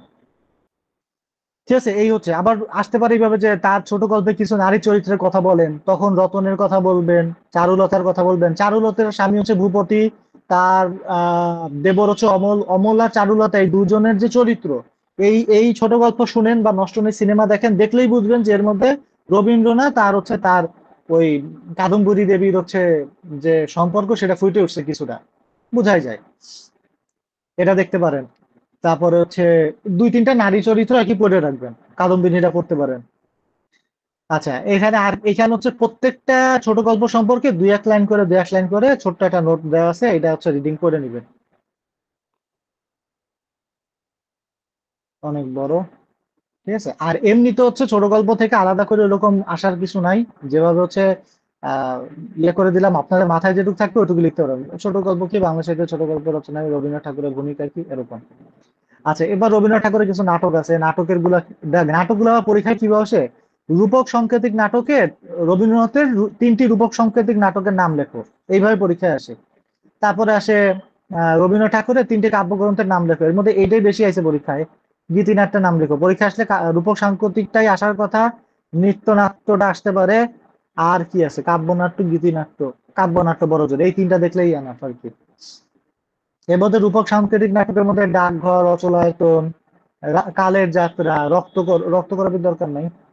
ডাকঘর, অচলায়তন, কালের যাত্রা, এই তিনটা মুখস্থ রাখেন, যে আসছে যেন লিখতে পারেন সেইভাবে। এর ডিটেল কোনটা জানা লাগবে না। এরও প্রত্যেকটার কাহিনী আছে, ছোট গল্পগুলোর মধ্যে যেরকম কাহিনী আছে খুব সুন্দর, প্রত্যেকটা নাটকের মধ্যে সেরকম কাহিনী আছে। এর মধ্যে রাজা ও রানী, মালিনী, প্রত্যেকটার ভিতরে কাহিনী আছে। তো ওগুলো আমাদের ওই কাহিনী সংক্ষেপ জানার দরকার নেই। রবীন্দ্রনাথের প্রবন্ধের মধ্যে আছে এই যে কি বলে কালান্তর আছে, কালান্তর। তারপর হচ্ছে কি আছে, সাহিত্য দিয়ে একটা কই ছিল, মানুষের উপরে বিশ্বাস হারানো পাপ, সভ্যতার সংকট। সভ্যতার সংকট এটা ইম্পর্টেন্ট। ঠিক আছে, সভ্যতার সংকট ইম্পর্টেন্ট। মানুষের উপর বিশ্বাস হারানো পাপ।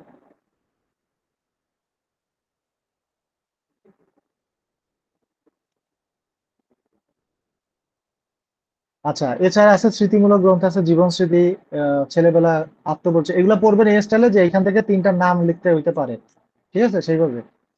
আচ্ছা, চিহ্নপত্র বলি, এগুলো হচ্ছে ইন্দিরা দেবীকে লেখা। ইন্দিরা দেবী কে ছিল তা তো জানেন, ভ্রাতুষ্পুত্রী। ভানু সিংহের পদাবলী, রানু অধিকারীকে লেখা। ভানু সিংহের পদাবলী হচ্ছে কে, ওই যে বিদ্যাপতির যে ব্রজবুলি ভাষায় সে হচ্ছে এটা লেখার চেষ্টা করছিল, ভানু সিংহের পদাবলী। তারপর হচ্ছে পথের প্রান্তরে, এখানে লিখছে সত্যি আমার দুঃখের নাকি, না না সরি, এটা না, এটা তো বিদ্যাপতির নিজের। আচ্ছা, ভ্রমণ সাহিত্যের মধ্যে কি কি আছে? ইউব প্রবাসীর পত্র, ইউব যাত্রীর ডায়েরি, জাপান যাত্রী, সুদূর যাত্রী, জাভা যাত্রীর পত্র। এগুলা খুব সাবধান, এটা যে পরীক্ষায় এবার কিভাবে মানুষ ভুল করছে, 44 রিটেনশন হয়েছে, কারণ সব কাছাকাছি কেমন জানি না। ইউব প্রবাসীর পত্র, ইউব যাত্রীর পত্র, জাভা যাত্রীর পত্র, রাশিয়া চিঠি, পারস্যে পথের সঞ্চয়। তা আমি সহজগুলা লিখলাম, যাত্রী, রাশিয়া চিঠি, পারস্যে পথের সঞ্চয়, সহজগুলা লেখা ভালো। তো এইগুলা থেকে ওই স্যার যে তার তিনটে ভ্রমণ সাহিত্যের নাম লেখেন, এটা তো 44 বিসিএস হচ্ছে পরীক্ষা প্রশ্নই হয়েছে এখান থেকে। ঠিক আছে, এই হচ্ছে আমাদের রবীন্দ্রনাথের উপরে আলাপ আলোচনা। রবীন্দ্রনাথের উপন্যাস আমাদের হয়ে গেছে আগের ক্লাসে। দেখেন, এক রবীন্দ্রনাথ পড়াইতে যায় হচ্ছে শেষ মোটামুটি 1 ঘন্টা। এখন বলেন, রবীন্দ্রনাথের উপরে হচ্ছে আপনাদের কোনো প্রশ্ন আছে কিনা, বা আসলে হচ্ছে লিখতে লিখতে পারবেন কিনা? ভাই আমি হচ্ছে বলেন। প্রিলিতে রবীন্দ্রনাথ ঠাকুর করে আসছিলাম, মানে বাদ দিয়ে আসছিলাম, অনেক বড় দেখি টাইম পাই নেই। তো এখন হচ্ছে এখানে যাতে দেখাইছেন এগুলা পড়লে কি মোটামুটি রিটেনের হবে না? হ্যাঁ হ্যাঁ অনেক হ্যাঁ, যেমন ছোট গল্প তো 100টার উপরে, এতগুলা ক্যারেক্টার তো মনে রাখা সম্ভব না, বা কবিতা। না, এইখানে যা যা লিখছে এটুকু আপনি মনে রাখলে পারে না।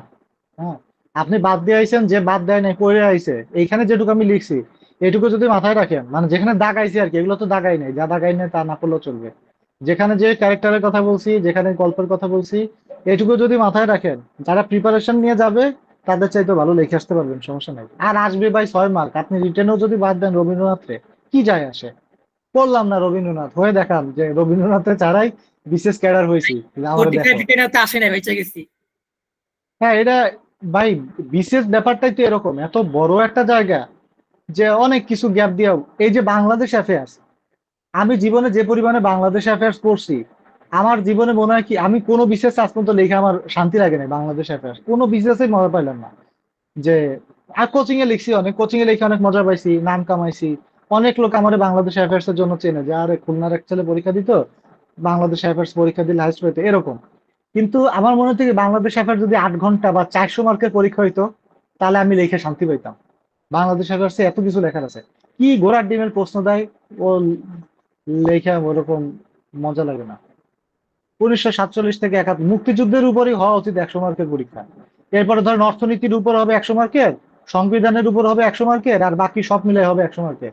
400 মার্কের হবে বাংলাদেশ অ্যাভারেজ পরীক্ষা, তাহলে না হচ্ছে যাচাই হবে যে আসলে বাংলাদেশ অ্যাভারেজ পরীক্ষা দেবে। ভাই মাপ চাই ভাই বাংলাদেশ থেকে। না না, এটা আপনাদের হয়ে যাবে, চিন্তা করেন না। তবে এটা ফিল এত করবেন সম্পদ অর্জন করলেন কিভাবে?